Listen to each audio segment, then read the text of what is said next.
All right, excitement turned to disappointment this morning as NASA scrubbed the launch of the Artemis-1 rocket.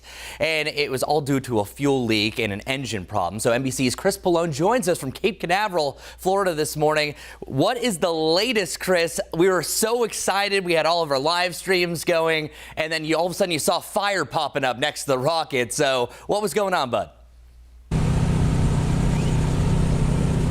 Yeah, Chris, you nailed it. I think lots of people are disappointed, and the mood really shifted here in Cape Canaveral this morning.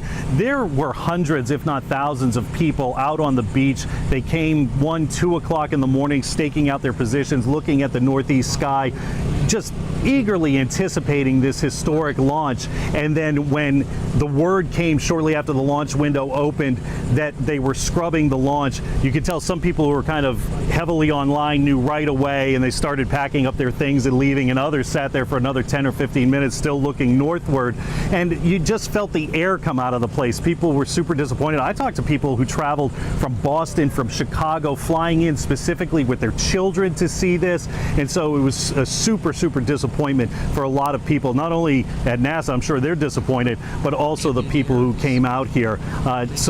We'll learn in about a little less than an hour of when they plan to try and do this again. But for the people who came out here today, it can't come too soon.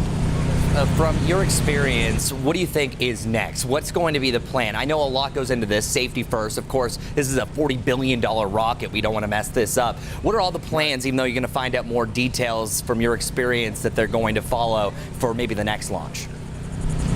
Sure. So they have windows available Friday around 12:30 in the afternoon. Next Monday after 5:30 in the afternoon are other potential windows that they could launch Artemis. But there's a big if. If they get that number 3 engine fixed. There are 4 engines on it. The third engine didn't respond the way they expected it to when they were preparing it for launch.